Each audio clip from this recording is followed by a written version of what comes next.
자, 21M. 바빴죠. 예, 죄송합니다. 노느라 바빴습니다.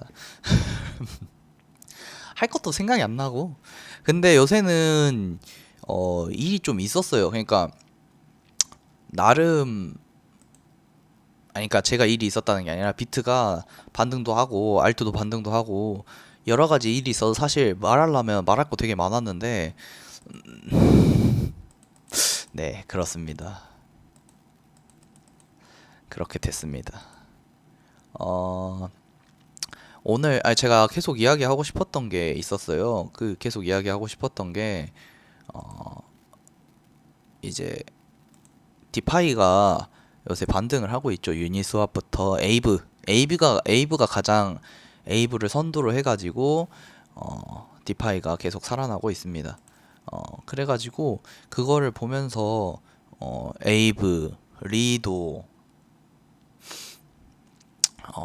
유니스왑 뭐 디파이들이 반등이 되게 컸죠. 신세틱스도 반등 되게 컸고 어, 그런 거 보면서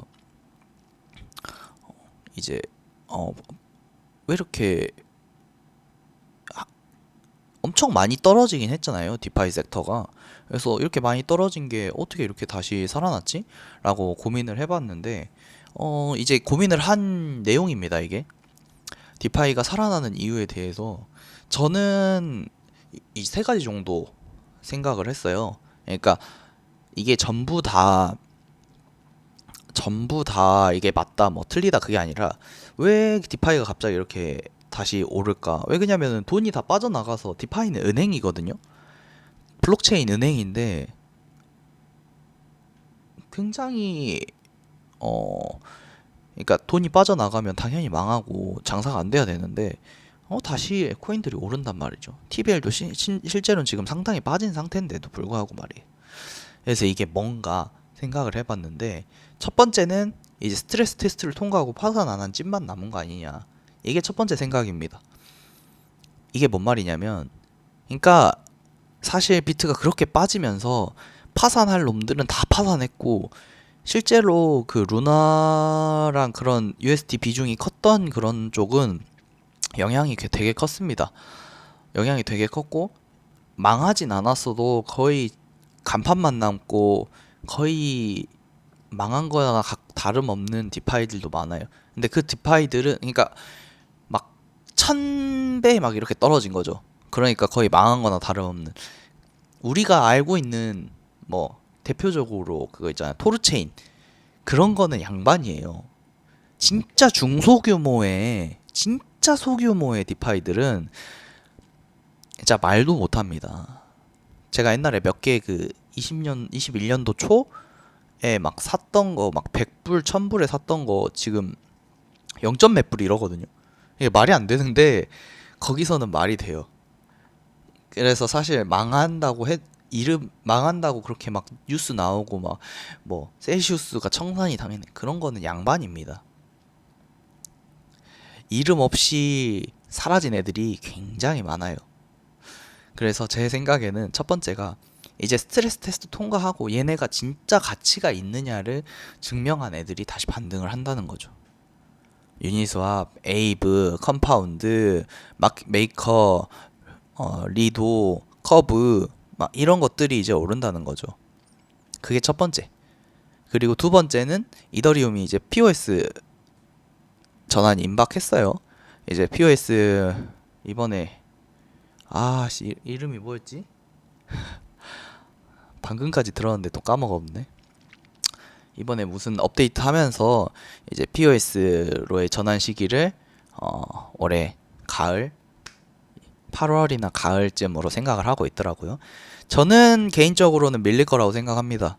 올해 안에는 POS 전환이 완벽하게 되지 않을 거라 생각하고 전환이 된다고 하더라도 제 기능을 하기에는 무리가 있지 않을까라고 생각을 하는 대신 이더리움은 POS로 전환을 하고 뎁들이 거기로 넘어가기 시작하면은 불장이 올 거라고 생각을 해서 당장은 안 될 거지만 내년에는 POS 전환이 되는 그 시점 이후로는 멀지 않은 시간에 굉장히 불장이 올 것, 작은 불장이라도 생각을 합니다. 그래서 그런 거에 대한 기대감으로 디파이가 다시 살아나는 거일 수도 있어요. 결국에 디파이는 이더의 가치에 종속돼 있는 경우가 많거든요. 스마트 컨트랙트로 내 자산을 동결하고 거래하고 이자를 받는 시스템이기 때문에 이더리움의 가치에서 벗어나기가 어려워요. 디파이는 비트코인 랩핑해서 가져오긴 하지만 비트코인이 그 디파이의 가치를 증명하진 않습니다. 결국에는 거기에서 이더리움 세계에서 사용되는 통화는 이더리움이에요. 그렇기 때문에 이더리움의 영향을 많이 받는 거죠. 그리고 세 번째는 이 새끼들이 이제 남은 게 없어요. 토큰밖에 없는 거야. 그러니까 자기네들이 자산으로 돈놀이해서 막 해가지고 이자 주고 막 그걸로 뭐 대출하고 자기네들도 뭐 투자하고 해가지고 하던 시기가 지났어. 이제 자기 손실도 메꿔야 되고 프로토콜은 사라지진 않거든요. 만들어 놓으면 이제 유지 보수를 안 하고 관리를 안 하고 업데이트를 안 하면은 이제 점점점 잊혀져 갈 뿐이지 없어지진 않아요. 그 오프라인의 가게처럼 폐업하고 문 닫진 않아요. 그래서 이 토큰 가지고 이제 사람들이 다 던지기 시작하니까 가격이 10분의 1, 100분의 1 이렇게 기본적으로 났잖아요. 그러니까 이제 설거지를 한다 하고 생각할 수도 있는 것 같아요. 바닥이라서 설거지를 샥 해가지고 쭉 올린 다음에 다 털고 자기네들은 엑시트 하는 거죠. 왜 그러냐면 이게 가능한 이유는 대부분의 디파이 프로젝트들이 특징적인 주체가 없어요. 무슨 팀 그러는데 거기서 막 자기 얼굴 까고 막 대외적으로 활동하고 이런 사람들은 많지가 않습니다. 굉장히 한정적입니다. 대부분은 어너니머스로 하는데도 되게 많고요. 그래서 저는 이 정도 세 가지 정도로 생각을 해봤고, 그래서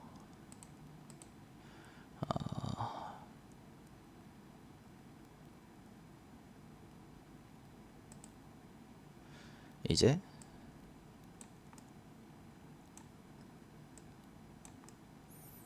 한번 코인들을 보죠. 이게 디파이 그 바이낸스에서 디파이 섹터로 나누는 겁니다. 저는 사실 이거에 대해서 조금 더 자세하게 이야기를 하고 싶었어요. 근데 이제 나중에 조금 선별해가지고 지금 그런 정도의 제가 시간적인 그게 없어가지고 나중에 조금 더 자세하게 이거는 이야기해볼 생각입니다. 여기서 지금 순서대로 조금 간단하게 이야기를 하고 넘어가 보자면 유니스왑 같은 경우에 스왑 대장이죠. 스왑 대장이고 거래량에 있어서는 압도적입니다. 수익도 내고 있고요. 그 수수료를 통한 가장 안정적으로 운영되고 있기 때문에 디파이 섹터에서 확실히 대장에 가까운 코인이라고 볼 수 있고 많이 올랐어요. 3불 최저 3불이고 3.5불 정도에서 9.8불까지 갔으니까 3배 정도 올랐으면 많이 오른 거죠. 에이브는 디파이 중에 대출 플랫폼 대장입니다. 얘도 대장이에요. 대출 플랫폼에서는 디파이 쪽에서는 디파이 붐을 일으킨 장본인이기도 합니다. 이더렌트 시절에 0.000 14토시였어요. 14토시. 물론 리브랜딩 하면서 개수를 확 줄이긴 했지만 그 당시 10억 개에서 몇 천만 개인가 줄이긴 했지만 어쨌든 그 전에는 14토시짜리가 이렇게 올릴 정도로 얘는 그 디파이에 있어서 가장 선두주자, 혁신적인 디파이 선두주자였습니다. 얘도 2배 가까이 올랐죠. 저점 대비 2배 넘게 올랐죠. 그리고 메이커다오는 얘는 믿어도 돼요. 얘네가 발행하는 게 다이라는 겁니다. 근데 그 다이라는 거 토큰 많이 쓰죠. 디파이 하시는 분들은 많이 써요. 그게 가격 방어도 되게 잘 됐고 이번에 테더 이슈 있을 때 다이가 오르고 그랬거든요. 원래 떨어져야 정상이에요. 얘도 알고리즘 스테이블은 아니지만 어쨌든 담보로 받는 형식이지만 메이커다오는 그만큼 안정적으로 자산을 운영하고 있고 얘는 디파이란 말이 나오기 전부터 디파이를 했었습니다. 그러니까 대출 해주고 테더나 비트코인을 담보로 잡고 하는 그런 시스템을 계속 유지했었어요. 그만큼 안정성을 인정받은 녀석이라서 대장이라고 볼 수 있고 클레이는 그 플랫폼인데 아마 그 얘네가 디파이 해서 그런 것 같고 최근에 토르체인이 좀 다시 반등을 한 게 얘네들은 그거예요. 리도랑 토르체인 같은 경우에는 많이 떨어졌고 많이 떨어진 거 대비 얘네가 기능을 하기 때문에, 그러니까 엄청 많이 떨어져서 망할 줄 알았는데 안 망하고 잘 살아남았기 때문에 반등을 한 겁니다. 이 두 개는.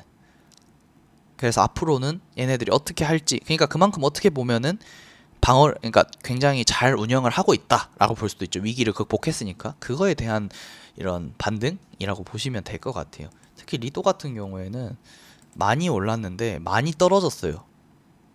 BUSD로는 차트가 짧네요. USDT로 봐야 될 것 같은데.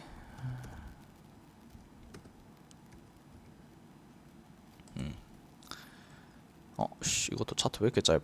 보시면 알겠지만 굉장히 이때 많이 떨어졌었어요. 원래 리도가 이 정도 가격이었거든요. 근데 많이 떨어졌다가 굉장히 반등을 많이 했죠. 5배 이상 올랐으니까. 근데 얘는 그럴 수 있다고 생각하는 게 퍼드가 엄청 심했고 다 던졌어요. 두려움 때문에. 커브야 뭐 두말할 필요도 없죠. 케이크도 BNB 쪽에서는 영향을 미치는데 현재 보면은 BNB 쪽보다 이더리움 쪽 디파이들이 살아나고 있는 것 같아요. 컨벡스도 커브 거의 따라가죠. 컴파운드도 되게 좋게 보는 게 얘네는 그런 합성 자산의 개념, 복합 자산의 개념 그런 걸로 해가지고 대출 해주고 커스터디 하는 그런 걸로 해서 얘네도 굉장히 잘 만들어졌거든요. 그런 아이디어가 괜찮거든요. 근데 그거에 비해서 너무 많이 떨어졌어요. 사실 얘네가 근본이라고 하기엔 좀 무리가 있어서 저도 아리까리해요. 근데 좀 많이 떨어지긴 했어요. 그래서 반등해주고 있는 것 같고, 카이버는 생각보다 이더리움 쪽에서는 굉장히 강합니다. 저는 카이버 되게 쓰레기라고 생각했는데, 왜 그러냐면 다른 디파이에 비해서 이렇게 뭔가 이렇게 특별한 특출난 게 없어가지고 그랬는데 이더리움 친화적으로 해서 굉장히 잘 어울리는 코인이었다고 생각해서, 그래서 이때 막 카탈리스트 하고 막 이것저것 하면서 많이 올랐었죠.